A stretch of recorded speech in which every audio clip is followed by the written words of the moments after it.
Assalamualaikum warahmatullahi wabarakatuh. Alhamdulillahirabbil alamin. Nahmaduhu wa nasta'inuhu wa nastaghfiruh wa na'udzu billahi min shururi anfusina wa sayyiati a'malina. May yahdihillahu fala mudilla lahu wa may yudlil fala hadiya lahu. Asyhadu an la ilaha illallah wahdahu la syarika lahu wa asyhadu anna Muhammadan 'abduhu wa rasuluhu la nabiyya ba'dahu. Allahumma shalli wa sallim wa barik ala nabiyyina wa maulana Muhammadin ibn Abdillah wa ala alihi wa ashabihi wa man tabi'ahum bi ihsanin ila yaumil qiyamah. Masyarul muslimin, jamaah salat subuh Masjid Nurul Jannah yang mudah-mudahan karunia, rahmat serta maghfirah dari Allah terlimpah kepada kita senantiasa. Pada pagi hari ini kita insya Allah akan melanjutkan mengaji hadis-hadis hukum dalam kitab Bulughul Maram yang ditulis oleh Al-Imam Ibnu Hajar Al-Asqalani rahimahullah. Ibnu Hajar ini berasal dari Asqalan. Asqalan itu kalau sekarang itu namanya orang menyebutnya Askelon dalam bahasa Latinnya atau bahasa non-Arabnya. Kalau kita hari-hari ini sering mendengar ada pertempuran terjadi di Askelon, itu adalah Asqalan, tempat lahirnya penyusun kitab Bulughul Maram ini, Ibnu Hajar Al-Asqalani. Imam Syafi'i itu juga disebutkan lahir di Gaza. Namun kadang-kadang dalam penulisan disebutkan beliau lahir di Askelon atau Asqalan, karena memang Gaza dengan Asqalan itu jaraknya tidak terlalu jauh dan mungkin saja dulu zaman itu tergolong dalam satu wilayah yang sama. Jadi menyebutnya seperti UI, itu ada yang nyebut Jakarta, ada yang nyebut Depok. Nah, yang benar yang mana ya? Dua-duanya lah, karena udah beberapa perbatasan. Nah, Imam Syafi'i itu kadang-kadang disebut lahir di Gaza, kadang-kadang lahir di Asqalan, sama dengan kelahirannya Ibnu Hajar Al-Asqalani. Nah, masyarul muslimin yang dirahmati Allah Subhanahu wa taala, kita akan melanjut ke hadis yang nomor 48. Pada hadis yang terakhir yang kita bahas pada pertemuan sebelumnya adalah hadis yang membahas tentang larangan memplester atau mengkijing kuburan, larangan duduk-duduk di atasnya, dan larangan membangun bangunan di atas kuburan. Kita sudah bahas bagaimana para ulama mendudukkan hadis ini.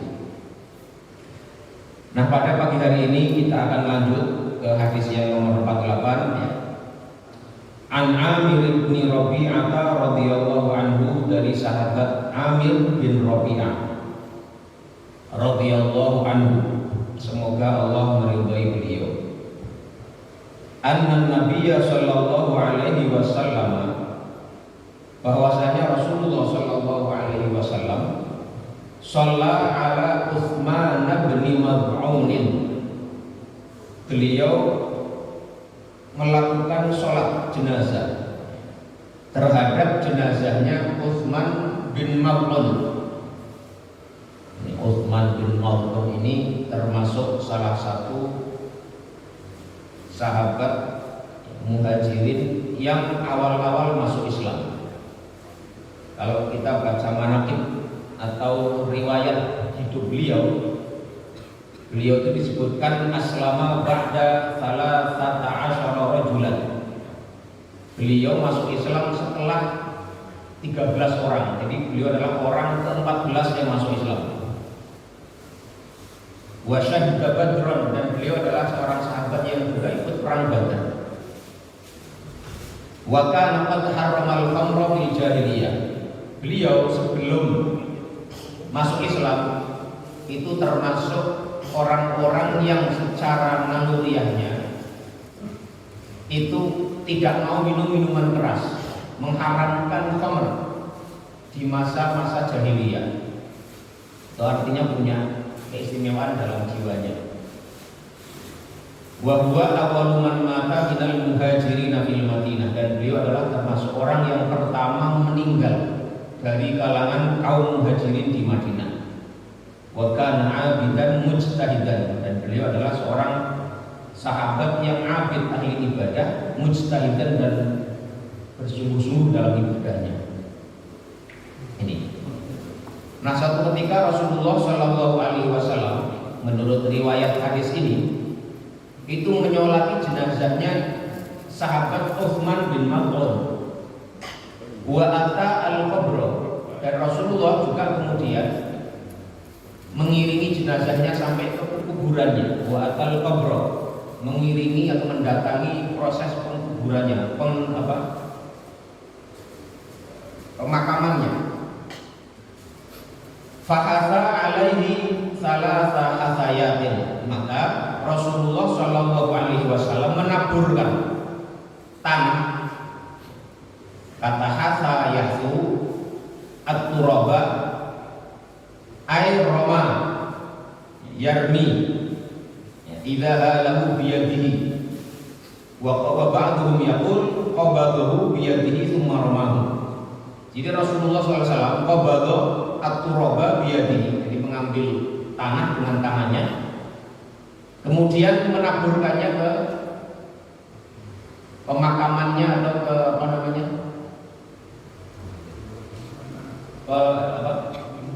gundukan tanah kuburannya sahabat Abdullah Utsman bin Maz'un.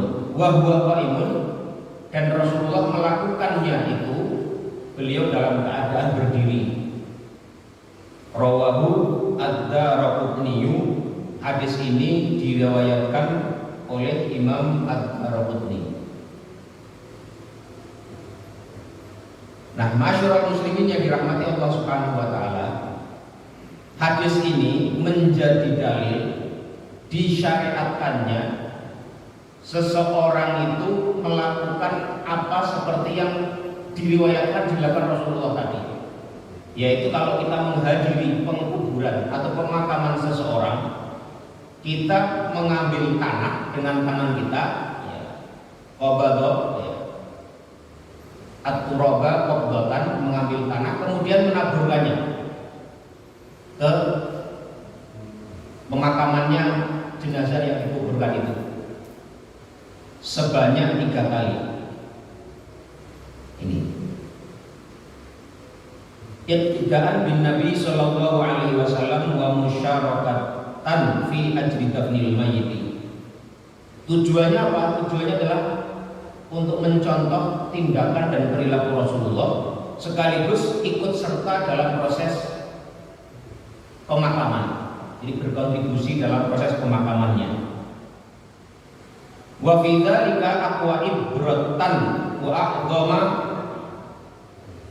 tadakkurin, wa fi dzalika aqwa ibratin wa aqdama tadakkurin, wa fi dzalika aqwa ibratin wa aqdamu tadakkurin lil mauti wa ma'alil insani liman kana lahu qalbun. Dan ini juga lebih bisa memberikan ibrah dan pelajaran kepada orang yang terlibat dalam proses tadi, kepada kematian, dan mengenai apa, kemana nanti orang itu akan berakhir perjalanan hidupnya. Waqad qala aktsarul fuqaha'i bi istihbabil hasbi min qurabil qabri ba'da sa'dil ladhi. Dan sebagian atau mayoritas para ulama, para fuqaha itu menyebutkan disukainya kita melakukan hal yang tadi, mengambil tanah kemudian melemparkannya, menaburkannya ke penguburan jenazah itu, dilakukan ba'da sa'dil ladhi, setelah ditutupnya lahat. Jadi setelah di bawahnya itu ditutup lahatnya, kita bisa melakukannya itu, ya. Jadi bukan di awal-awal, tapi setelah tertutupnya lahat. Tapi ini tampaknya tidak harus begitu, ya. Apa argumentasi mereka? Istinadan lima warada fi hadzal babi minal ahadits. Karena bersandar dengan apa-apa yang disebutkan dalam tema ini dari beberapa hadis. Ini warau anna ba'daha yuqawi ba'dan, dan mereka melihat bahwasanya sebagian satu hadis itu menguatkan yang lainnya. Ma'ama warada minal athari an sahabati, Sebagaimana pula ada beberapa riwayat asar dari para sahabat. Ini.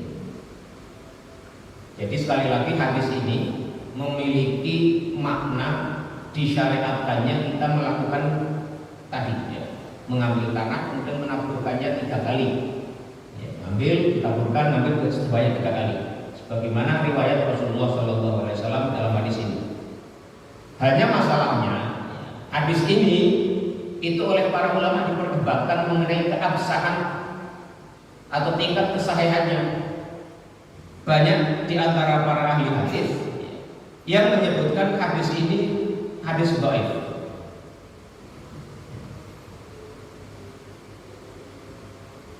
Itu yang membuat sebagian orang tidak ingin mengamalkannya, tidak mau mengamalkannya karena berargumen hadis ini hadis dhaif. Tetapi ada riwayat lain yang diriwayatkan oleh Al-Imam Ibnu Majah, bukan hadis yang disebutkan oleh Imam Ibnu Hajar di kitabnya ini. Ada hadis lain yang mendukung maknanya kepada makna yang sama dengan hadis ini, yaitu diriwayatkan oleh Ibnu Majah dari Abu Hurairah radhiyallahu anhu, anna Rasulullah sallallahu alaihi wasallam shalla ala janazatin.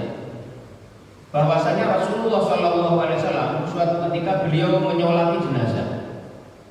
Tsumma ata qabral mayyit, kemudian beliau mendatangi pemakaman si jenazah tadi, fahaza alaihi min qibali ra'sihi thalathan. Maka beliau kemudian melakukan tadi, mengambil tanah dalam genggaman beliau, kemudian menaburkannya min qibali ra'sihi, ke arah kepalanya jenazah tadi, thalathan sebanyak 3 kali. Nah, hadis yang ini, yang riwayat Ibnu Majah ini, itu memiliki derajat yang lebih kuat. Hasanahu Ibnu Qattan, Ibnu Qattan itu menyatakan hadis ini hadis hasan. Wa sahahahu An-Nawawi, sementara Imam Nawawi wal Busiri itu mensahihkan hadis ini. Wa qala al-Hafidz, dan Al-Hafidz Ibnu Hajar dalam kitab yang lain, pengarang buku ini, tapi dalam kitab yang lain beliau mengomentari hadis itu isnaduhu dhahiru shihah. Hadis ini zahirnya adalah hadis yang sahih. Dan beberapa ahli hadis yang datang belakangan seperti Al-Albani dan lain-lain mensahihkan hadis ini. Nah, ini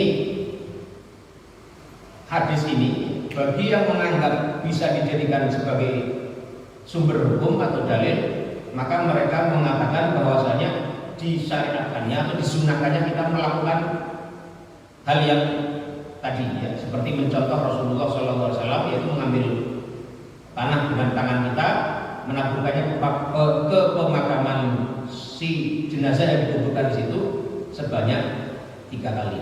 Ini jadi kalau kita melihat ada yang melakukan itu, ya memang ada dalilnya. Dan hadisnya ada beberapa hadis, sebagiannya dianggap lemah dan diperdebatkan kesahihannya, tapi sebagian yang lain menyebutkannya sebagai hadis yang sahih atau minimal hasan. Ini ya hadis yang ke-48. Kemudian hadis yang ke-49, an Utsman radhiyallahu anhu qala, dari sahabat Utsman radhiyallahu anhu qala, beliau mengatakan kana Rasulullah sallallahu alaihi wasallam, bahwasanya Rasulullah sallallahu alaihi wasallam idza faragha min kafnil mayyit waqafa alaihi, bahwa Rasulullah SAW kalau menghadiri proses pemakaman jenazah dan setelah selesainya pemendaman atau penguburan mayit, beliau waqafa alaihi, beliau akan berdiri sejenak, berdiri alaihi, di atas, ya di dekat kuburan itu maksudnya. Waqala, dan beliau mengatakan istaghfiru li akhikum, mintalah ampunan, beristighfarlah kalian untuk saudara kalian itu. Jadi ini untuk menunjukkan adanya rasa persaudaraan antara satu mukmin dengan mukmin yang lainnya, antara satu muslim dengan muslim yang lainnya, meskipun tidak memiliki hubungan kekerabatan, Rasulullah mengatakan istaghfiru li akhikum, mintalah ampunan, beristighfarlah kalian untuk saudara kalian itu yang sudah dikuburkan itu. Wasalu lahu at-tathbita, dan mintalah kepada Allah lahu bagi si jenazah itu, bagi si mayat itu at-tathbita, keteguhan dan kemantapan dalam iman dan Islamnya. Fa innahu al-ana yus'alu, maka atau karena sesungguhnya si jenazah ini saat ini sedang ditanyai oleh para malaikat, sedang ditanya oleh para malaikat.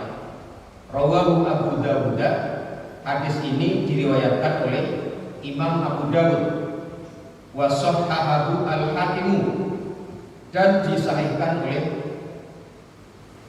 Imam Al-Hakim. Ini ya hadis yang menunjukkan disunahkannya atau dianjurkannya agar kita itu sebagaimana dicontohkan oleh Rasulullah SAW, setelah pemakaman benar-benar selesai, setelah proses penguburan jenazah benar-benar selesai, kita disunahkan untuk berdiri sejenak, ya, berdiri di situ, kemudian kita meminta ampunan kepada Allah Subhanahu wa taala, beristighfar, memintakan ampun untuk si jenazah yang dikuburkan di situ, dan mendoakan agar yang bersangkutan ini diberikan ketetapan iman, ya, keteguhan iman, at-tathbit, ya, dan keteguhan dalam menjawab pertanyaan para malaikat yang datang pada saat itu. Ini misalnya dengan kalimat Allahumma ighfir lahu, ya, warhamhu wa'afi wa'fu anhu, dan seterusnya dan seterusnya. Dan baik pula ya bagi orang yang memimpin di situ bisa wayang-bawi an yu'mara al-hadiruna bidzalika, orang-orang yang hadir sebaiknya juga diperintah atau diajak untuk melakukan hal yang sama, yaitu memintakan ampunan untuk jenazah yang dikuburkan. Mengapa wal mayyitu fi tilkal hali ahwaju ila du'a'i minhu qabla dafni? Karena mayit, ya, jenazah itu berada dalam situasi di mana dia sangat membutuhkan terhadap doa orang yang hidup. Saat-saat yang paling penting bagi seseorang itu ya itu. Kemarin kita waktu ngaji surat Maryam itu, ya, Yahya itu mengatakan apa itu? Wassalamun alayya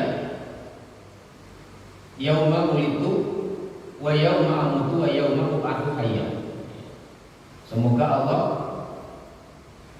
memberikan keselamatan, kedamaian kepadaku pada saat aku dilahirkan, saat aku aku mati, ya, mengalami proses kematian mulai sakaratul maut sampai tadi fitnah kuburnya, wa yauma ub'atsu hayya, dan hari di mana nanti aku dibangkitkan lagi. Jadi saat-saat kritis seseorang itu ya itu tiga itu paling kritis. Makanya sangat penting bagi orang-orang yang hadir dalam proses pemakaman itu untuk mendoakan si mayit. Dan ini ada hadisnya. Ada riwayat lain, ya, riwayat ini bukan hadis tapi asar dari sahabat, dari sahabat yang bernama Amr bin Al-As. Itu ada kisah bagaimana beliau menghadapi kematian beliau. Kemudian beliau minta kepada orang-orang yang hadir juga untuk mendoakan beliau setelah dimakamkannya. Dia ada dalam Sahih Muslim, ya. Jadi diceritakan dalam Sahih Muslim itu bahwa ada seorang tabi'in, ya, yang bercerita bahwa suatu ketika mereka, ya, para murid-murid atau orang-orang yang mengenal Al-Amru bin Al-As, seorang sahabat Rasulullah SAW, menjelang kematiannya. Adarna Amr ibn al-Asi wa huwa fi siyapatil maut, ketika beliau dalam masa-masa menghadapi kematiannya. Nah, Amr bin As ini yang pitomilan, beliau menangis terus ketika menjelang kematian, beliau banyak menangis. Wa hawwala wajhahu ilal jidari, beliau memalingkan mukanya ke tembok karena tidak ingin mengganggu atau terganggu dengan orang-orang yang hadir. Beliau menangis terus menghadap ke tembok. Ini seorang sahabat. Kita lihat pelajaran dari seorang sahabat bagaimana di masa-masa menjelang kematian beliau. Faja'ala ibnuhu yaqul, maka anaknya itu mengatakan kepada beliau, ini ada dalam Sahih Muslim. Ya abata, wahai ayahandaku tersayang. Ama basyaraka Rasulullah sallallahu alaihi wasallam bikada. Bukankah Rasulullah sallallahu alaihi wasallam telah pernah memberikan kabar gembira kepadamu dengan ini dan itu? Ama basyaraka Rasulullah sallallahu alaihi wasallam bikada. Bukankah Rasulullah sallallahu alaihi wasallam telah mengabarkan dengan kabar gembira terhadap dengan ini dan itu? Fa'aqbala biwajhihi, maka kemudian beliau menoleh kepada anaknya Amr bin al-As. Jadi riwayat ini juga menjadi pelajaran bahwa orang-orang yang sedang dalam sakaratul maut, orang-orang yang dalam proses menghadapi kematian, itu sangat baik kalau diberikan hal-hal yang membuat dia lebih husnudzon billah, bisa berprasangka baik kepada Allah Subhanahu wa taala. Betul bahwasanya seorang mukmin itu harus seimbang antara khauf dan raja. Sebagaimana yang dilakukan oleh tadi sahabat Amr bin As tadi. Beliau banyak menangis mengingat sesuatu yang beliau khawatirkan membuat celaka setelah kematian beliau. Itu wajar dialami oleh orang-orang yang menghadapi kematian. Dan bagi orang-orang yang hidup, yang hadir di antara orang-orang yang mau meninggal itu sebaiknya memberikan baik itu cerita, baik itu kabar, baik itu ayat atau hadis misalnya atau apapun yang mengingatkan agar seseorang yang mau meninggal ini bisa lebih berprasangka baik kepada Allah Subhanahu wa taala, mengingat sesuatu yang membuat dia optimis husnudzon billahi taala. Makanya putranya Amr bin As itu mengingatkan tadi, ama basyara Rasulullah sallallahu alaihi wasallam, bukankah Rasulullah SAW telah memberikan kabar gembira kepadamu? Ya, banyak sekali kabar gembira yang Rasulullah kabarkan kepada para sahabatnya mengenai bagaimana nanti atau tentang sesuatu yang membuat seseorang optimis akan selamat di hari kiamat nanti. Nah, ketika diberitahu begitu, maka Amr bin As itu memalingkan wajahnya. Tadinya menghadap tembok, beliau memalingkan wajahnya menghadap ke putranya tadi. Kemudian beliau mengatakannya, Faqala inna afdhala ma nuhibbu syahadatu an la ilaha illallah. Sesungguhnya sebaik-baik apa yang kami persiapkan untuk menghadapi kematian itu adalah syahadatu an la ilaha illallah wa anna Muhammadar Rasulullah, yaitu syahadat, syahadatain, syahadat bersaksi bahwasanya tidak ada Tuhan selain Allah dan sesungguhnya Nabi Muhammad adalah Rasulullah. Jadi ini perasaan keyakinan yang diyakini oleh sahabat Amr bin As itu begitu diingatkan. Beliau mengatakan sesungguhnya yang terbaik yang sudah kita siapkan menghadapi kematian, menghadapi masa-masa seperti ini adalah syahadatu alla ilaha illallah wa anna Muhammadar Rasulullah. Tidak ada yang lainnya. Itu hal yang paling berguna saat kematian seseorang. Ini kuntu ala abwabin salat. Sesungguhnya aku telah melewati 3 fase yang berbeda-beda. Yang pertama adalah laqad ra'aituni wa ma ahadun ashadda bughdhan li Rasulillah sallallahu alaihi wasallam minni. Fase pertama yang aku lalui adalah dulu di masa jahiliyah, aku melihat diriku adalah orang yang tidak ada orang lain yang paling membenci terhadap Rasulullah sallallahu alaihi wasallam. Wala ahabba ilayya an akuna qad istamkantu minhu faqataltum. Dulu di masa jahiliyah aku juga adalah seorang yang tidak memiliki rasa suka kecuali aku suka untuk bisa mendapati Muhammad, mendapati Rasulullah SAW. Aku bisa menangkap atau mendapati beliau, faqataltum, maka aku akan membunuhnya. Jadi ini Amr bin As bercerita tentang masa lalunya di masa jahiliyah, di mana beliau saat itu sangat membenci Islam, sangat membenci Rasulullah. Bahkan beliau itu cita-citanya adalah bisa mendapati Rasulullah, kemudian faqataltu, maka aku akan membunuhnya. Falau mutu ala tilkal hali lakuntu min ahli nar. Kalau seandainya saja aku dulu meninggal pada saat itu, lakuntu min ahli nar, maka aku pasti akan menjadi ahli neraka. Ini ungkapan Amr bin As. Falamma ja'alallahu al-Islam fi qalbi ataitu Nabiyya sallallahu alaihi wasallam. Maka kemudian ketika Allah menjadikan Islam itu ada di hatiku, aku menjadi tertarik dengan Islam. Ataitu Nabiyya sallallahu alaihi wasallam. Aku mendatangi Rasulullah sallallahu alaihi wasallam. Faqultu, maka aku katakan, ubsud yaminaka fala ubayyika. Ya Rasulullah, beberkanlah tanganmu, maka aku akan membaiatmu. Fabasata yaminahu, maka Rasulullah kemudian membeberkan tangan kanannya. Qala faqabattu yadi, maka aku kemudian menahan, menggenggamkan tanganku. Jadi menahan diri dulu, tidak mau membaiat Rasulullah. Qala, maka Rasulullah bertanya, malaka ya Amr, mengapa engkau melakukan demikian wahai Amr? Qala qultu, maka aku mengatakan, aradtu an ashtariqa. Amr bin As mengatakan, aku ingin membuat syarat ya Rasulullah. Maka Rasulullah menjawab, at-tashtaritu bimana? Apa yang kau ingin bersyaratkan? Qultu, aku mengatakan, an yufaroli. Syaratnya ya Rasulullah, aku ini mau berbaiat kepada kamu asal aku dijamin diampuni atas dosa-dosaku di masa lalu. Maka Rasulullah SAW menjawab, amma alimta annal Islam yahdimu ma kana qablahu.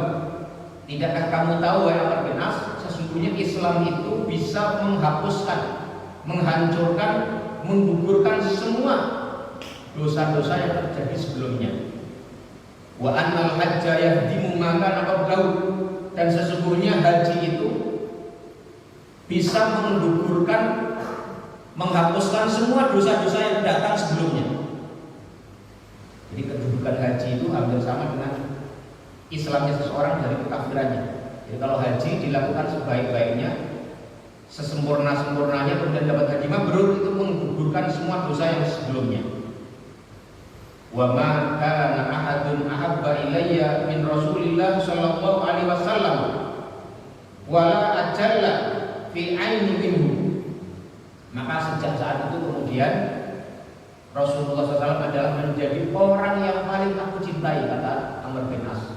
Dan tidak ada orang lain yang lebih agung di mataku, lebih aku kagumi, lebih aku banggakan selain Rasulullah SAW. Walau su'iltu an asifahu ma atabtu, kalau aku diminta untuk mensifati tentang bagaimana kagumku, kecintaanku pada Rasulullah, aku tidak akan mampu mengatakannya karena saking besarnya rasa cintaku kepada Rasulullah SAW, rasa kekagumanku, pengagunganku kepada Rasulullah SAW. Li'anni lam akun amla'u ainayya minhu walau mutu ala tilkal hali la rajautu an akuna min ahli jannah. Dan kalau seandainya aku meninggal pada saat itu, maka aku sangat berharap sekali aku akan menjadi seorang ahli surga. Karena saat itu adalah saat-saat bersama Rasulullah, saat-saat di mana aku merasakan keimananku yang luar biasa, kecintaanku kepada Rasulullah sangat dahsyat, kekagumanku, kebanggaanku kepada Rasulullah juga sangat luar biasa. Maka kalau seandainya aku mati pada saat itu, kata Amr bin As radhiyallahu anhu, aku sangat berharap saat itu aku pasti akan masuk surga. Ini Tsumma walina asya'a ma adri ma alifiha. Kemudian datang setelah itu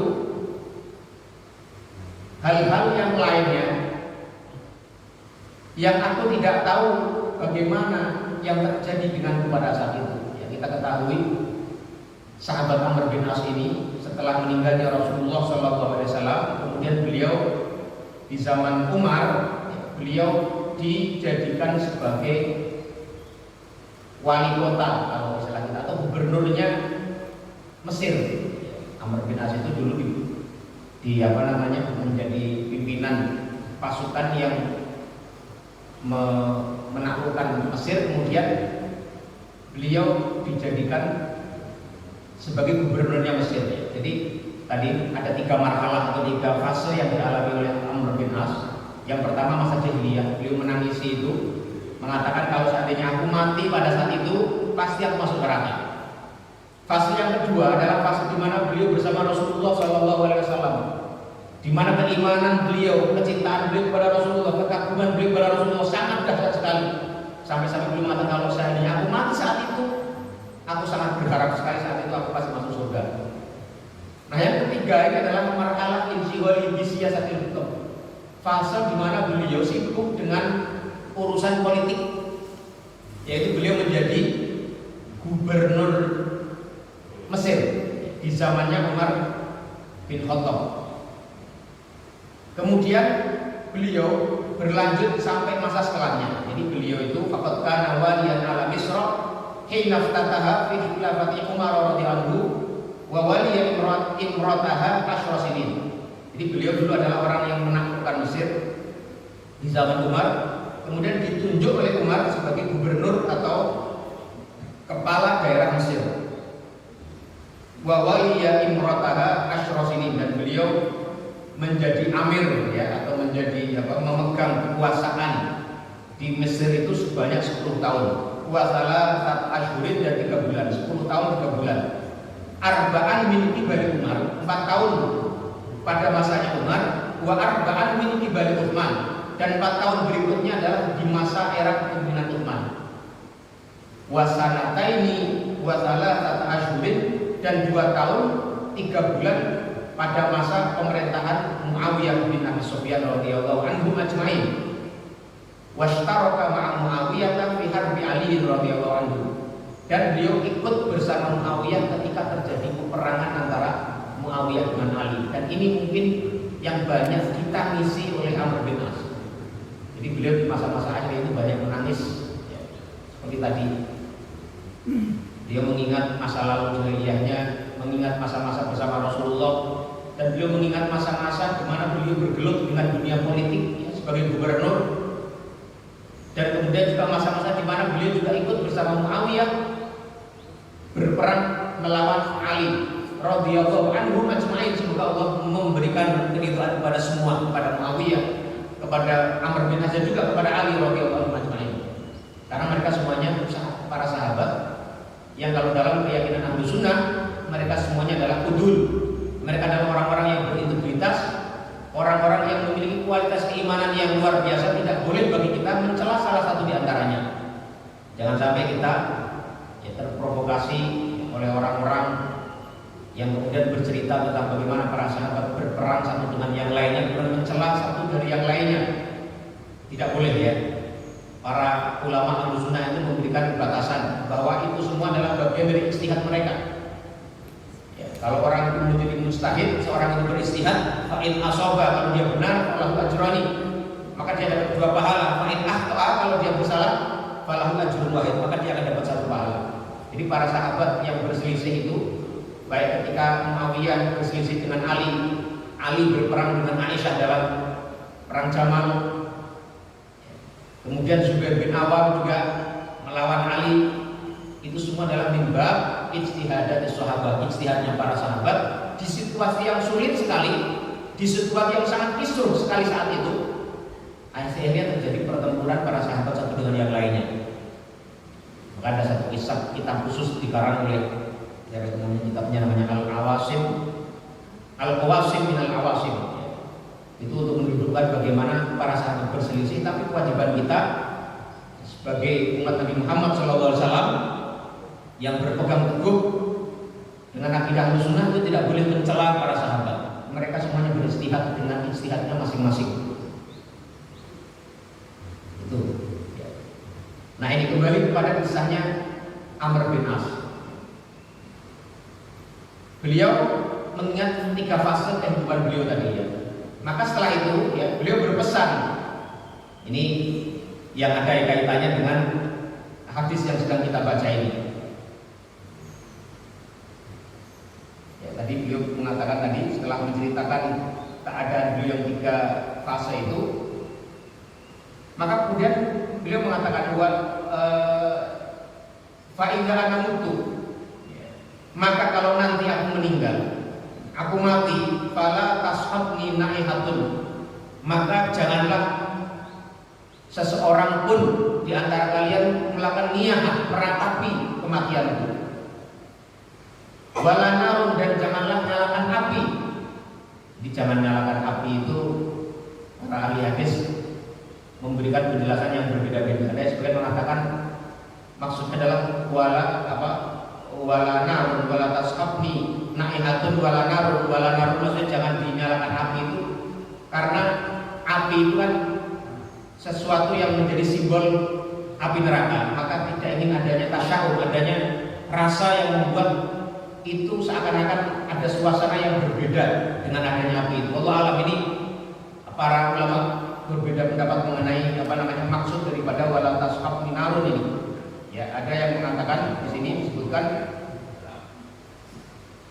ila littafa'ul bin najati minha, karena tidak ingin melihat ada api itu adalah tafa'ulan ya, littafa'ul bin najati minha, untuk membuat suasana optimisme keselamatan dari api itu.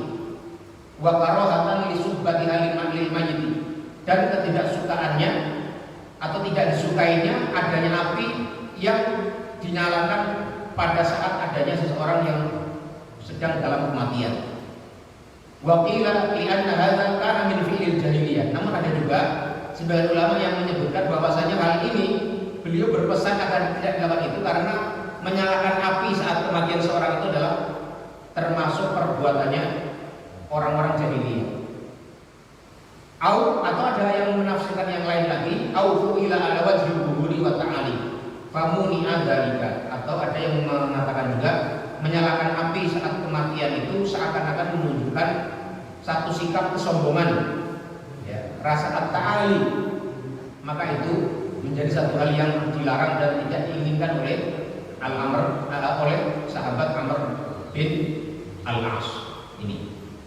Kemudian beliau mengatakan, fa'idha dafantumuni, maka kalau kalian sudah memakamkanku, sudah memendamku di dalam makam, fasyunnu alayya turaba syannan, maka taburkanlah ke atas kuburanku itu dengan turab, tanah. Ayat subuh alayya turaba qalilan. Ayat maksudnya adalah menaburkan kepadaku ya, ketika aku dimakamkan dengan tanah itu qalilan sedikit demi sedikit. Nah ini kemudian hadis ini tsumma mkuthu haula qabri, kemudian berdiamlah kalian di sekitar kuburanku, qadromatun harjazurun wa yuqsamu lahmuha, sekedar atau dalam batasan waktu kira-kira ketika satu ekor unta itu dipotong, disembelih dan kemudian dibagikan dagingnya. Ini hatta astaqbisa bikum, sehingga aku bisa merasa terhibur dengan keberadaan kalian. Wa amdura madza uraji'u bihi rusula rabbi, dan sampai aku melihat atau menunggu apa yang akan terjadi kepadaku bersama malaikat-malaikat yang diutus oleh Rabbku. Maksudnya adalah datangnya malaikat yang mengajukan pertanyaan di kuburan ini. Nah, hadis ini menunjukkan pendapat daripada Amr bin Al-As selama apa atau sebanyak apa masa menunggunya seseorang itu di kuburan. Jadi di antara diskusi yang dilakukan oleh para ulama terkait hadis tadi, hadis mengenai perintah agar kita mendoakan ampunan untuk jenazah yang baru dikuburkan dan memintakan kepada dia keteguhan dalam menghadapi pertanyaan para malaikat yang datang setelah itu. Itu berapa lama kita sebaiknya berdiri di situ? Nah, para ulama secara umum mengatakan walaisa lihadzat du'a mudah muayyana. Mereka berpandangan tidak ada batasan waktu yang khusus. Kalau bisanya sebentar, ya sudah lakukan sebentar saja. Yang penting berdoa selesai. Tapi ada juga yang berpendapat menggunakan pendapatnya Amr bin As, yaitu tadi beliau itu ketika mau meninggal itu berpesan, nanti kalian kalau aku sudah mati, ya, taburkanlah tangan itu ke kuburanku sedikit demi sedikit, kemudian berdiamlah kalian selama kurang lebih kira-kira di mana seekor onta itu disembelih kemudian dibagikan dagingnya. Apa tujuan beliau? Beliau mengatakan apa? Aku bisa mendapatkan apa, keberadaan kalian itu bisa menghiburku, bisa mendatangkan keterangan bagiku sampai nanti aku menunggu atau datang atau melihat bagaimana nanti malaikat datang mengajukan soal mereka kepadaku. Ini. Tapi pada ulama lain kemudian mengatakan pendapat sahabat Amr bin As itu tidak harus menjadi standar seberapa lama kita berdiam di makam atau di kuburan orang yang baru dimakamkan. Jadi sebatas manapun tidak ada batasannya. Rasulullah tidak pernah memberikan batasan berapa lama. Tapi apa yang disampaikan oleh Amr bin As itu adalah bagian dari istihad beliau yang tidak harus sama persis dengan itu. Atau kalau kita ingin mengikuti tadi ya, proses tadi itu tidak harus seperti apa yang menjadi pandangannya Amr bin As, karena itu adalah pandangan pribadi beliau ini. Nah, berdiri di atas makam beberapa saat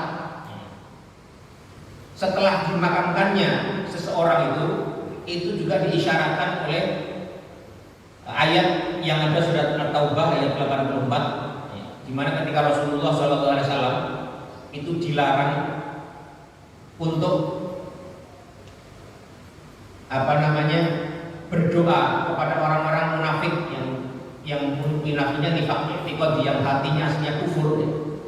Itu diperintahkan wala tusalli ala ahadin minhum mata abadan wala takum ala kubri wala tusalli, dan jangan engkau wahai Rasulullah mendoakan ala ahadin minhum kepada salah seorang di antara mereka, orang-orang yang kufur dengan nifaknya itu, mata abadan, yang mati abadan selama-lamanya, tak boleh didoakan karena kekufurannya. Ini juga menjadi dalil kita nggak boleh mendoakan untuk orang yang matinya mati kafir, ya, jelas diketahui benar-benar matinya mati bukan dalam agama Islam. Kita nggak boleh minta ampunan kepada mereka, tidak boleh mintakan keselamatan kepada mereka. Jadi kalau kita itu misalnya di kantor, itu kan kadang-kadang ada yang meninggal. Yang meninggal itu orang non-muslim. Kita misalnya, kalau saya pernah di perwakilan misalnya di KBRI di Kedutaan, itu kalau ada staf atau ada sesama pegawai yang meninggal, itu kita diminta bikin semacam faksimil, menyatakan duka cita. Kemudian kalau ada orang yang meninggal, di situ bisa disebutkan, dan semoga almarhum diampuni dosanya, diberikan diterima amalnya, diampuni dosanya, dan diberi tempat yang terbaik di akhirat nanti. Nah, itu persoalannya bagaimana kalau yang meninggal itu non muslim, padahal kita dalam posisi harus membuatkan draft untuk pimpinan kita untuk ditandatangani. Nah, itu padahal ada larangan untuk kita mendoakan orang yang meninggal juga dalam keadaan Islam untuk mintakan ampunan kepada mereka. Alhamdulillah saya belum pernah mengalami keadaan itu, tapi saya pernah ditanya oleh teman saya ya, yang begitu, saya juga ingat kepada dia. Saya bilang kalau yang seperti itu sudah doakan saja, misalnya semoga keluarganya diberikan ketabahan, ya, diberikan itu nggak masalah, diberikan ketabahan mengalami ujian yang berat ini, dan kemudian yang bersangkutan yang meninggal ini diberikan tempat yang sesuai, ya, di sisi Tuhannya. Sesuai itu sesuai amalnya, kalau amalnya itu ya terserah mau diapain, di sisi saya monggo, kira-kira gitu. Karena memang kita nggak boleh mendoakan, ya apa namanya, sama ketika Rasulullah SAW atau Nabi Ibrahim pun ya, ketika beliau ingin mendoakan ampunan untuk ayahnya dilarang sama Allah Subhanahu Wa Taala. Padahal itu ayahnya sendiri. Ini wala tusalli ala ahdi minhum mata abadan wala takum ala qabri, dan janganlah kamu berdiri di atas kuburannya. Nah, ini ayat ini salah satu juga yang menjadi dalil dianjurkannya kita berdiri sejenak ketika seseorang habis dimakamkan. Jangan habis dimakamkan lantas kita langsung pergi. Sempatkanlah untuk berdoa meskipun sedikit, ya, mendoakan untuk si mayit ini.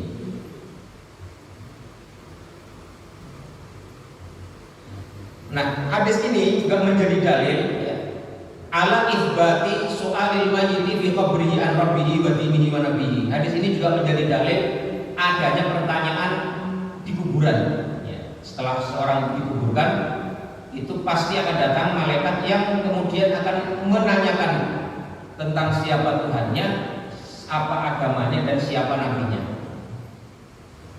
Kama sabata fil ahadits fi sahihati, sebagaimana telah tetap, ya, telah pasti diriwayatkan dalam berbagai hadis-hadis yang sahih. Wasahihu anna su'ala amun lil mu'minin wal kafirin.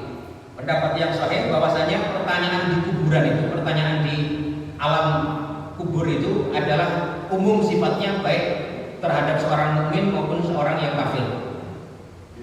Ya, ini sebagaimana firman Allah Ta'ala, yutsabbitullahu alladziina aamanu bil qawli tsabiti fil hayatid dunya wa fil akhirah wa yudhillullahu dzalimin wa yaf'alullahu ma yasha. Maksud yutsabbitullahu alladziina aamanu bil qawli tsabiti ini adalah Allah memberikan keteguhan kepada orang-orang yang beriman bil qawli tsabiti, dengan kalimat tauhid, ya.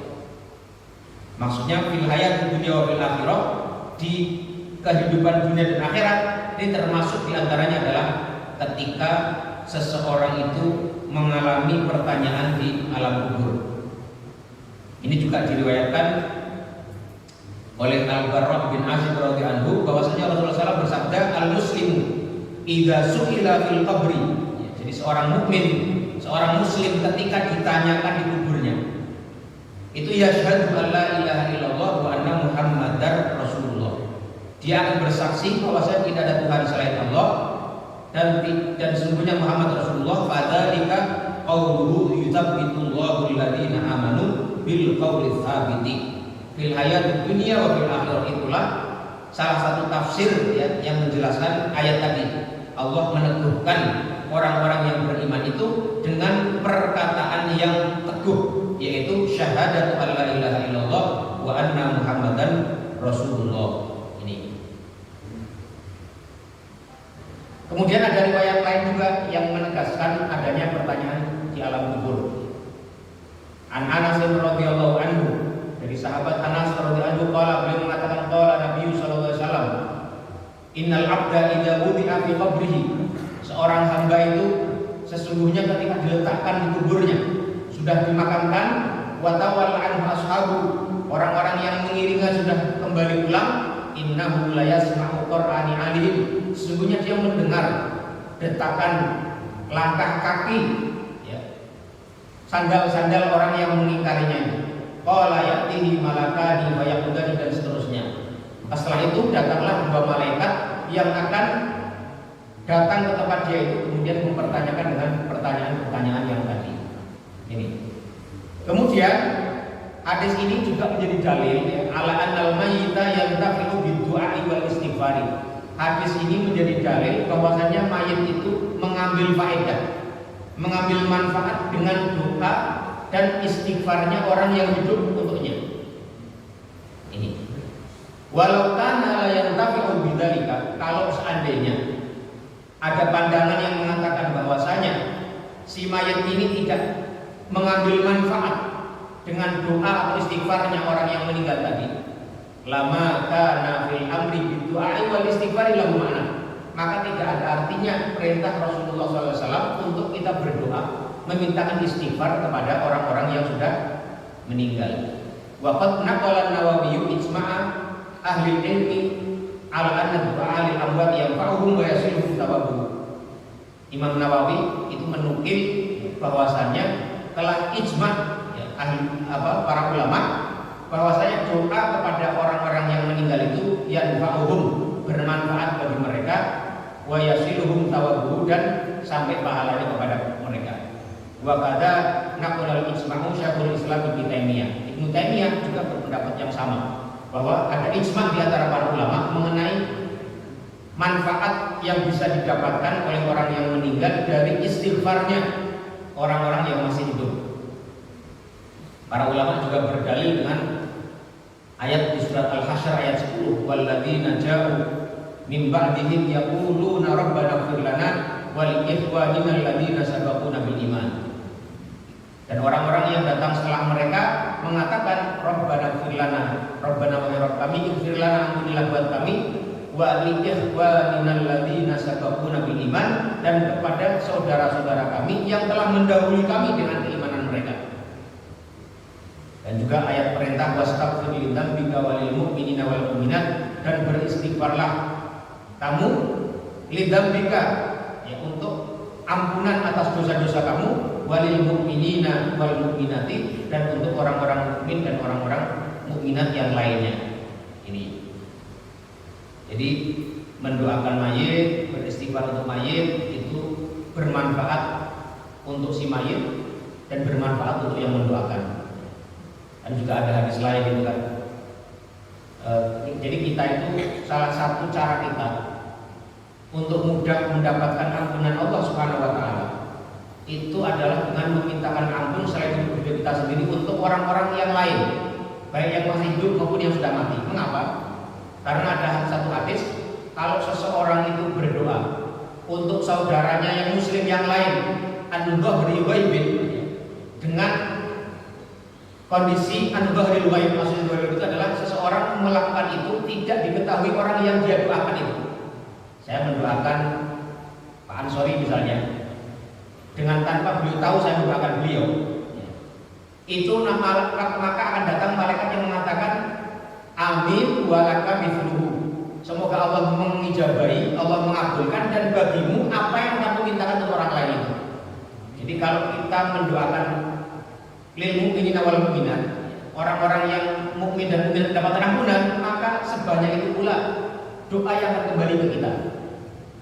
Itu jadi salah satu cara kita bisa mendapatkan doanya malaikat, ya, dengan banyak ya kita banyak mendoakan untuk orang lain juga. Jadi ketika bilang Allahumma firli wali walidayya, ya tambahkan walil mu'minina wal mu'minat wal muslimin wal muslimat, seterusnya Allah ya ilmu dan seterusnya. Itu bermanfaat untuk kita yang mendoakan maupun orang-orang yang kita doakan. Ada yang ingin ditanyakan atau menyampaikan pandangannya sebelum kita mau lanjut apa selesai? Hah? Mau nanya silakan.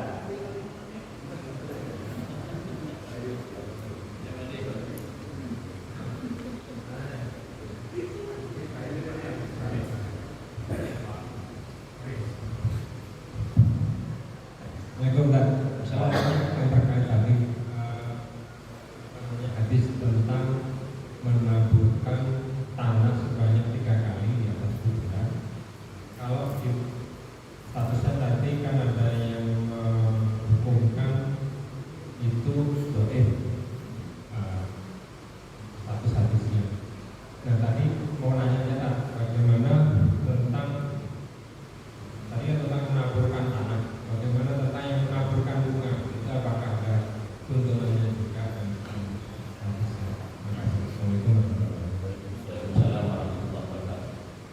Yang menaburkan tanah tadi itu hadisnya ada beberapa ya. Memang meskipun sebagiannya dhaif, itu menurut mereka yang menyatakan hadisnya kuat itu karena banyaknya jalan itu membuat satu dengan yang saling menguatkan.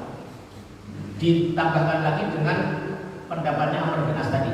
yang ada dalam Sahih Muslim. Beliau mengatakan fasunnu alayya at-turaba, dan taburkanlah tanah itu kepada makamku, walilan sedikit.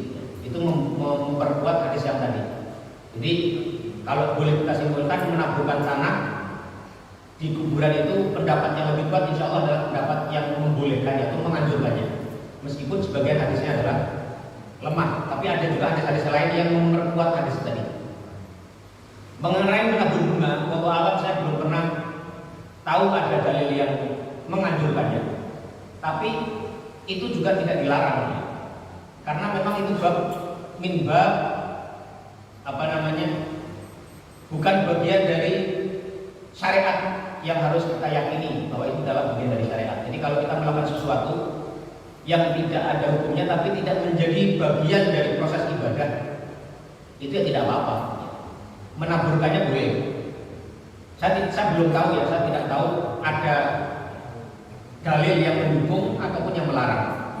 Ya, kalau keadaannya seperti itu, maka itu dikembalikan kepada hukum asalnya, bahwasanya al-asya, ya, sesuatu itu dalam bab di luar ibadah, itu hukum asalnya adalah dibolehkan. Ya, al-aslu bil muamalah, hukum asal dari segala sesuatu perbuatan perilaku yang terkait dengan muamalah manusia yang tidak terkait dengan ibadah mahdhah kepada Allah Subhanahu wa taala, aslinya adalah dibolehkan. Jadi mau menabur bunga, mau ngapain lagi misalnya, ya, di tradisi kita nyiram air misalnya, atau apa lagi misalnya, di luar yang ibadah, itu menurut saya masih dibolehkan. Tidak ada larangan, tidak ada anjuran. Jadi mau menaburkan bunga yang monggo, minbab karena ini tradisi, tidak menjadi bagian dari agama. Tapi kita harus tahu bahwa itu bukan bagian agama. Kita melakukannya hanya sebatas melakukannya minbab al-'adah, ya, bagian dari kebiasaan seseorang. Bukan bab al-ibadah, bukan bab ibadah. Jadi itu dibolehkan. Untuk alam visual. Ya. Ini langsung ke pertanyaan tadi dikatakan bahwa kalau kita mendoakan mayat yang sudah dikubur yang mereka adalah kafir, itu adalah tidak boleh yang berdosa. Nah, tadi Ustaz katakan bahwa kita mendoakan keluarganya, sementara keluarganya juga kafir, ya artinya itu kan juga masih diperbolehkan. Sementara kita kan orang sebagai orang muslim mendoakan orang kafir kan pasti tidak akan pernah sampai. Jadi gimana tadi? Terima kasih. Ya, nggak boleh itu mendoakan yang sifatnya ukhrawi. Kalau mendoakan yang sifatnya duniawi nggak masalah. Misalnya kita meminta ampunan, itu kan sifatnya ukhrawi. Nabi Ibrahim dilarang oleh Allah Subhanahu wa taala untuk mendoakan ampunan kepada Azar, karena Azar ayah-ayahnya itu meninggal dalam keadaan kafir. Nabi juga dilarang untuk mendoakan pamannya Abu Thalib, karena Abu Thalib meninggal dalam keadaan kafir. Mendoakan untuk ampunan, mendoakan untuk dimasukkan ke surga, memintakan untuk diselamatkan pada hari akhir, itu nggak boleh. Tapi kalau mendoakan untuk kepentingan duniawi itu tidak apa-apa. Misalnya semoga keluarganya diberikan ketabahan, keteguhan, itu nggak masalah. Karena sebenarnya duniawi. Atau lebih bagus lagi kalau mendoakan untuk mendapat hidayah, itu tidak masalah, karena justru itu membuat dia nanti selamat di akhirat asal dia mau masuk Islam, karena dia juga akan mendapatkan hidayah. Itu justru baik sekali. Ya, mendoakan seseorang yang belum meninggal untuk mendapatkan hidayah itu baik sekali. Itu makanya ada satu riwayat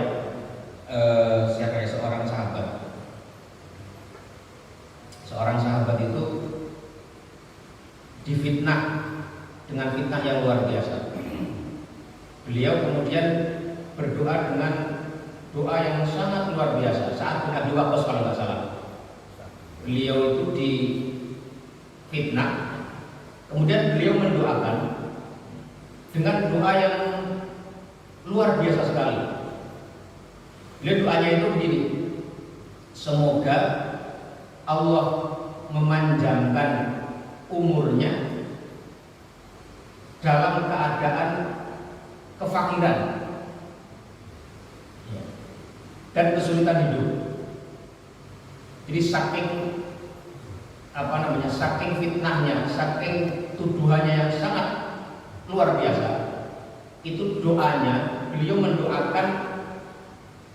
Jadi orang yang zalim, ya, la yuhibbullahu jahra bisu'i illa man zulim. Jadi orang kalau dizalimi itu boleh membalasnya dengan hal yang sama atau mendoakan keburukan untuk orang yang menzalimi itu boleh. Tapi kalau dia memberikan ampunan, memberikan maaf, itu jauh lebih baik lagi. Tapi memberikan balasan dengan doa yang buruk kepada orang yang zalim itu boleh. Nah, di sini tadi saya ingin mengaitkan dengan mendoakan, bedanya mendoakan untuk dunia dan akhirat tadi. Kalau kita mendoakan seseorang yang muslim dengan kejelekan di dunia atau keburukan di dunia itu boleh. Tapi kita tidak boleh mendoakannya untuk keburukannya di akhirat. Ini kebalikannya antara orang muslim dan orang kafir. Nah, tadi kasus tadi sahabat tadi mendoakan orang yang memfitnahnya itu dengan keburukan, itu keburukan semuanya duniawi. Jadi dia mendoakan si orang ini untuk memanjangkan umurnya, tapi dalam keadaan kefakiran dan kesulitan hidup. Dan ternyata kemudian yang meriwayatkan riwayat ini itu mengatakan betul orang yang didoakan oleh Sa'ad bin Abi Waqqas tadi, kalau nggak salah saya akan lupa nama sahabat tadi itu, dia memang benar-benar hidup diberi umur panjang tapi dalam keadaan kefakiran dan dalam keadaan kesulitan hidup yang luar biasa, sehingga orang ini benar-benar sengsara dalam kehidupan di dunianya. Tapi sebagai seorang muslim, seorang mukmin, kalaupun dia hidup sengsara di dunia, dengan keimanan dia, dengan keislaman dia, itu mendatangkan faedah di akhiratnya nanti. Kita berkali-kali bilang, seseorang itu kalau di dunia ini mendapatkan kesulitan, mendapatkan masalah, mendapatkan musibah, selama dia meresponnya dengan baik, dengan iktikad yang sah, dengan ridho kepada takdir Allah, itu akan mendatangkan pahala di akhirat nanti. Jadi sahabat ini, sekali lagi kalau nggak salah Sa'ad bin Abi Waqqas ini mendoakan keburukan bagi dia, itu keburukan di dunia. Bagi Sa'ad bin Abi Waqqas, dia boleh mendoakan itu karena memang dia dizalimi dengan kezaliman yang luar biasa. La yuhibbullahu jahra bisu'i illa man zulim. Dan bagi orang yang didoakan tadi, dia terkena doanya yang makbul tadi, dari doanya Sa'ad bin Abi Waqqas tadi, dia mengalami kesulitan hidup di dunia, diberi umur panjang dalam keadaan yang sulit, kefakiran yang nyata, kesulitan hidup, pokoknya susah lah, sebagai balasan dari perbuatan kezaliman dia. Tapi bagi dia itu tadi, sebagai seorang mukmin, sebagai orang muslim, kesulitan yang dihadapi sepanjang hidup itu, bagi dia di akhirat nanti itu mendatangkan kebaikan selama dia terima dengan ridho atas qada dan qadar Allah Subhanahu wa taala. Jadi mendoakan keburukan bagi muslim yang lain dengan keburukan dunia itu boleh. Saya kita dizalimi seseorang, salah satu doa yang dicontohkan Rasulullah itu adalah Allahumma kfinihi ma syi'ta. Jadi kalau kita dizalimi oleh orang, ya ada orang yang memfitnah kita, menuduh kita melakukan suatu hal yang tidak kita lakukan sampai kita dalam posisi yang sangat sulit, itu salah satu doa yang boleh kita baca itu adalah Allahumma kfinihi ma syi'ta. Ya Allah, cukupkanlah aku darinya seperti yang Engkau kehendaki. Dan beberapa hari yang lalu saya ketemu seorang sahabat ini, saya meyakini beliau adalah orang yang soleh, orang yang baik dari perilaku sehari-hari yang saya ketahui dari dia. Dia cerita ke saya, mengingatkan pada itu hadis itu, bahwasanya Rasulullah itu ketika Suraqah dulu mau membunuh sepedang, mengejar beliau dan membunuh sepedang untuk membunuh beliau itu, maka yang Rasulullah ucapkan adalah Allahumma kfinihi ma syi'ta. Ya Allah, cukupkanlah aku darinya sebagaimana yang Kau kehendaki. Dan teman saya ini, sahabat saya ini, itu dia mengatakan dalam berbagai keadaan beliau menghadapi berbagai masalah sulit dalam proses beliau berada di perjalanan hidupnya.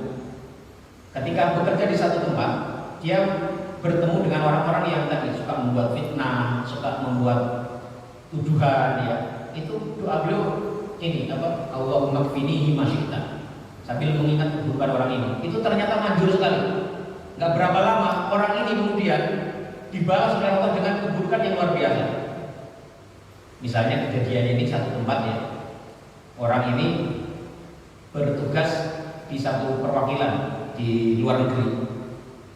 Dia harusnya pulang pada satu masa, udah beli tiket, udah beli udah mempersiapkan diri mau pulang ke Indonesia, sudah habis masa waktunya. Itu akhirnya dibalas sama Allah. Salah satu keluarganya kena COVID, sehingga tiketnya itu akhirnya hangus.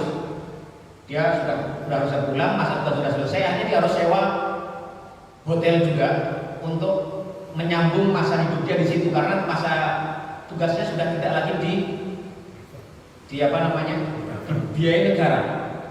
Kemudian ketika mau pulang lagi ada masalah lagi. Jadi pokoknya dihukum benar sama Allah Subhanahu wa taala. Ini cerita teman saya bagaimana dahsyatnya doa Allahumma qfini ma syi'ta. Ini salah satu doa yang diajarkan Rasulullah, dan kalau kita menghadapi situasi itu salah satu doa yang bisa kita gunakan. Kalau kita memberi maaf itu lebih baik ya, tapi kalau kita mau membalas orang yang mendalimi kita atau mendalimanya sudah sangat buruk, itu kita boleh mendoakan keburukan bagi dia. Nah, kembali ke masuk soalan tadi ya. Kalau kita mendoakan seorang mukmin yang lain tadi, kita tidak boleh mendoakan yang buruk bagi dia. Misalnya ya Allah laknat dia, atau siksa dia, itu nggak boleh, atau masukkanlah dia dalam neraka, itu nggak boleh. Tapi kalau kita mendoakan keburukan di dunia, itu boleh. Seperti tadi doanya sahabat Nabi tadi. Ya Allah, hukumlah orang ini dengan panjangkan umurnya, tapi dengan kefakiran, dengan kesulitan hidup sebagai hukuman atas perbuatan buruknya itu. Tapi sebaliknya kepada orang-orang yang kafir, orang-orang yang non-muslim, kita boleh mendoakannya untuk kebaikan yang di dunia. Misalnya kita mendoakan teman kita, kolega di kantor, dimanapun ya, semoga sukses menyertai Anda, itu tak masalah. Semoga Anda selalu sehat walafiat, itu tak masalah. Tapi kalau ya Allah ampunilah, semoga Allah mengampunimu, atau semoga engkau diselamatkan dari api neraka, itu tak boleh. Kecuali kita mendoakan semoga Allah memberi hidayah, baru nanti kamu diselamatkan di akhiratnya, itu baru nggak masalah. Husnul khotimah juga nggak boleh. Apa? Ucapan husnul khotimah juga nggak boleh. Dalam anti husnul khotimah, semoga dapat hidayah nggak masalah ya. Dalam konteks itu, semoga mendapatkan hidayah sehingga husnul khotimah nggak masalah. Kan dia sudah meninggal. Kalau sudah meninggal dalam keadaan kafir, begitu dipastikan itu nggak boleh kita menggunakan husnul khotimah, mendoakan. Tapi sebenarnya doa husnul khotimah kepada orang yang meninggal itu salah kaprah sebenarnya. Dan kalau dia sudah meninggal, semoga husnul khotimah. Kalau sudah meninggal, husnul khotimahnya nggak lewat. Nggak tahu juga. Ya kita nggak tahu husnul khotimah atau enggak. Jadi kalau orang meninggal itu sebaiknya kita tidak mengucapkan lagi semoga husnul khotimah. Semoga husnul khotimah itu kalau dia belum meninggal. Semoga nanti ketika dia meninggal itu husnul khotimah. Kalau husnul khotimah kan udah lewat, udah meninggal. Ya semoga Allah mengampuni, ya itu bagus, mengampuni, memberikan keluangan di kuburnya, ya menyelamatkannya dari api neraka, masukkannya surga, itu pas. Tapi kalau semoga diberikan husnul khotimah lalu sudah lewat, dalam keadaan ya dalam keadaan biasa dalam tambahannya dalam keadaan husnul khotimah. iya, tapi kan sudah lewat. Gimana kita lewat itu kan? Dalam keadaan, semoga dalam keadaan gitu biasa. Iya, semoga misalnya ini ada berita si fulan meninggal, kita mengucapkan innalillahi wa inna ilaihi raji'un, turut berduka cita, semoga yang bersangkutan diberikan atau dalam keadaan husnul khotimah. Lalu sudah lewat, gimana? Pas nggak kira-kira? Kitanya yang kurang-kurang tepat ya. Ya dosa sih enggak sih, cuma nggak tepat aja. Maksudnya kita mendoakan sesuatu yang sudah lewat kan nggak terjadi. Ya Pak. Kalau ya mudah-mudahan Allah mengampuni dosanya, menyelamatkannya dari api neraka, memasukkannya dalam surga, itu pas lah. Baik, yang lain? Yang ini yang tengah dulu bentar. Yang tengah dulu ya, ini Pak. Sambil betulkan atau tidak? Ya. Silakan kalau ada silakan Pak. Kawan. Karena Ustaz ini mendoakan tadi berita mendoakan orang untuk usaha hidupnya sampai akhirnya. Ini saya kurang sejalan.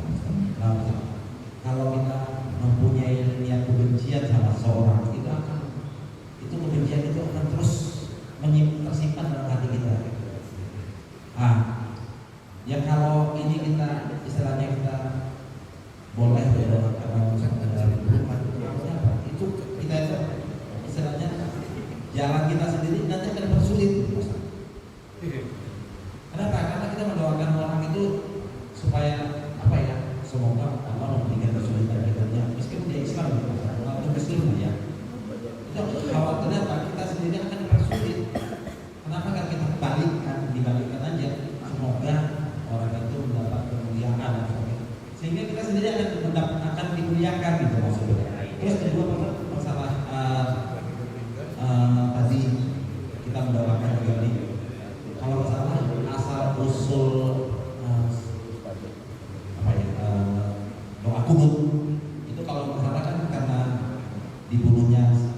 manusia.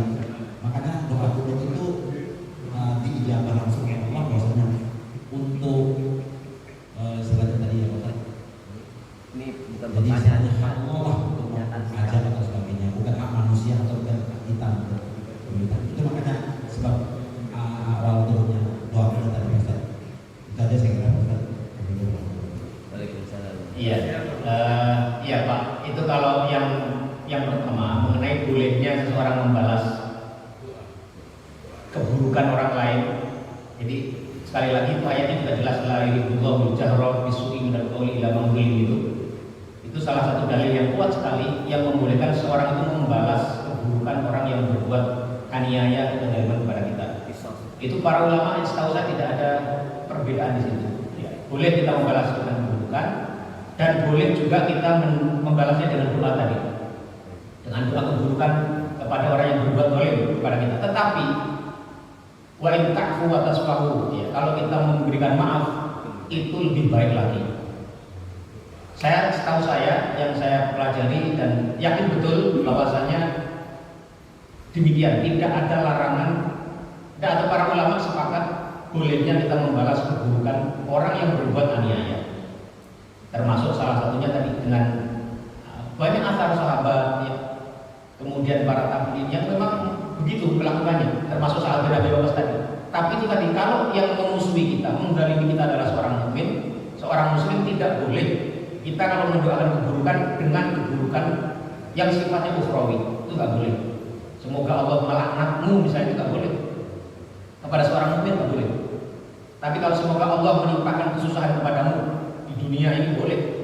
Kesusahan buat dia di dunia, tapi sekali lagi, kalau dia menyikapinya orang yang tadi mendapat kesusahan tadi, menyikapinya dengan benar, itu kebaikan bagi dia di akhirat. Mengerti nggak maksudnya? Jadi seorang mukmin itu mendoakan orang lain dengan keburukan, itu keburukan yang sifatnya duniawi. Tapi kalau yang orang yang didoakan tadi tetap bisa meresponnya dengan baik, dengan benar, itu juga kebaikan bagi dia. Jadi keburukan di dunia itu mendatangkan kebaikan bagi dia di akhirat. Bisa dipahami nggak ini Pak? Cara memahaminya masalah itu, dan bagaimana pendapat para ulama itu? Kalau saya gitu, kalau seandainya kita dikembalikan ke kita, walau Allah lagi pernah berbuat, ya barangkali kita pernah menyakiti orang, kita atau sengaja atau nggak sengaja kita pernah, dan orang mendoakan kita seperti itu Pak Ustaz. Ini kadang-kadang kita susah hidup, istilahnya ini susah dulu. Iya, kalau seandainya kita ya memang usahanya ini ya Pak Ustaz, akan mengurangi dosa-dosa kita di dunia, dan ya alangkah baliknya sebaiknya kita doakan aja kemuliaan negara, kecuali orang kafir sekolah jodoh, kita kalau bisa anjurkan kebaikan juga kita pasti. Ya tadi Pak, kan mengampuni, memaafkan lebih baik, ya. Tapi seumpama kan kita ini berbicara tentang hukum, dan lazimnya orang kan ada juga yang tidak mampu menahan amarah, mendapatkan kezaliman yang tidak tahan lagi dengan kezaliman orang, itu boleh. Maksud saya itu untuk mendudukkan masalah, kita boleh melakukan itu gitu. Jangan sampai kemudian dikatakan nggak boleh.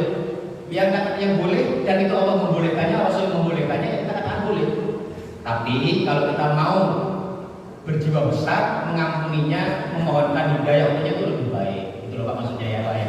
Ini yang diceritakan kan hukumnya boleh, Iya. tidak menganjurkan. Ya tidak menganjurkan ya, tidak menganjurkan Pak. Terus Pak. Iya, ini kan cerita hukum. Hukumnya boleh. Tapi berarti Pak Ansori anu lah, memiliki keluangan hati yang luar biasa. Ya jelas Pak ya, jelas ya. Ya silakan Pak, Pak coba. Sambil lupa dari bulan. Ya udah besok lagi. Apa tadi sempat disinggung masalah nabung bunga. Kalau saya bodoh alam makanya masalah itu kias dari hadis Rasulullah ketika Yang menancapkan pohon itu. Ya. Kurma itu satu. Yang kedua tadi di cerita sahabat Amr bin As itu katanya kan suruh berdiam diri, dan di hadis juga yang tadi di Doifam juga ada berdiam diri mendoakan. Nah, ketika memang mayat itu Tapi kalau misalkan yang membawa jenazah itu kemudian berdiam mendoakan dan membaca surat dari Al-Quran menghadiahkannya, apakah itu bisa sampai juga Ustaz? Kalau doakan insya Allah sampai ya. Kalau membaca surat gitu sambil nunggu waktu, apakah bisa sampai juga Ustaz? Ya, yang pertama mengenai mengkiaskan menabur bunga dengan apa yang di Rasulullah SAW menancapkan batang pohon yang masih basah ya, pelepah ya, itu benar-benar mengatakan semoga Allah akan meringankan atau memberikan ketentraman pada penghuni kubur ini sampai ini kering ya. Itu Allah alam bisawab. Kalau saya lebih kepada itu kekhususan Rasulullah SAW karena tidak ada di situ yang menyebutkan Rasul menganjurkan untuk melakukan hal yang sama. Maka kembali tadi menaburkan bunga, menyiramkan air itu masuk babnya bab adat saja, bab tradisi yang tidak dilarang tapi juga tidak dianjurkan. Mau melakukan monggo, enggak ya monggo. Allah alam bisawab. Yang pertama, yang kedua mengenai apa tadi? Membaca surat. Ya. Kalau berdoa jelas itu semua ulama sepakat. Kalau membacakan hadiah, kalau membacakan Al-Quran, kemudian menghadiahkan pahalanya kepada orang yang sudah meninggal, itu para ulama berbeda pendapat. Tapi yang masyhur, yang mayoritas ulama setahu saya adalah menyatakan itu bisa sampai. Memang argumentasi yang paling kuat yang menyatakan tidak bisa sampai itu adalah yang pertama ayat yang wala taziru waziratu wizra ukhra. Seseorang itu tidak menanggung dosa yang ditanggung oleh orang yang lain pun sama dengan amalan. Kemudian yang kedua, idza matat mu'adama in qata amaluhu illa min talatin, kecuali yang tiga itu yang kita sudah sama-sama sering mendengar. Tapi mengenai hadiah pahala dari bacaan Al-Quran yang kita bacakan, itu mayoritas ulama berpendapat bisa sampai. Pertanyaannya adalah apakah dianjurkan saat di kuburan itu? Nah, kalau memang melihat hadisnya, itu di situ Rasulullah SAW menganjurkan kita untuk memperbanyak memintakan ampun dan mendoakan yang bersangkutan, bukan untuk membacakan Al-Quran. Pun pula kalau membacakan Al-Quran, kalau dilihat dari pendapat para ulama Syafi'i atau tidak, mayoritas termasuk dalam mazhab Ahmad, bahkan justru Imam Syafi'i yang mengatakan nggak sampai. Imam Syafi'i itu mengatakan tidak bisa hadiah pahala. Tapi ulama-ulama dalam mazhab Syafi'i banyak yang mengatakan bisa sampai. Imam Ahmad justru ya.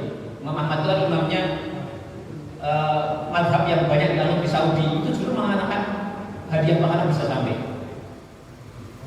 Nah, kalau saya pribadi lebih cenderung bisa sampai ya, menghadiahkan pahala sedekah. Ini juga pernah kita bahas dalam bab niat ya. Kita menghadiahkan pahala sedekah, mempuasakan orang yang sudah meninggal, itu pernah kita bahas. Tapi secara, dan memang ada perdebatan para ulama mengenai bisa atau tidaknya. Tapi mayoritas yang saya ketahui itu membolehkan dan mengatakan bisa sampai.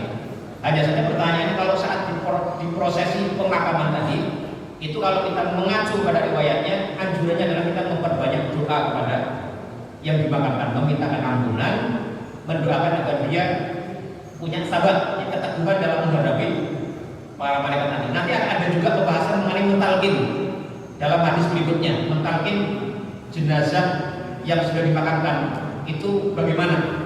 Insya Allah akan kita bahas pada hadis berikutnya. Ya, kalau mau ada orang yang melakukan itu, saya berpandangan pribadi itu tidak masalah. Tapi kalau ingin kita benar-benar mengacu betul kepada apa yang dicontohkan oleh Rasulullah dan para sahabat, ya kita doakan saja. Ya, doakan. Nanti yang lain waktu boleh kita berikan bacaan Al-Quran atau yang lain-lain. Allah a'lam bishawab. Ya. Yang lain kalau ada, ya cukup ya. Kita cukupkan sekian saja. Mudah-mudahan ada manfaatnya untuk kita semuanya. Yang benar semua datangnya dari Allah Subhanahu Wa Taala. Sementara yang salah itu adalah karena kekurangan ilmu dan kebodohan saya sendiri. Wassallallahu ala nabiyina Muhammadin wa ala alihi wa sallama tasliman katsira. Subhanakallahumma wa bihamdika asyhadu an la ilaha illa anta astaghfiruka wa atubu ilaik. Wassalamualaikum warahmatullahi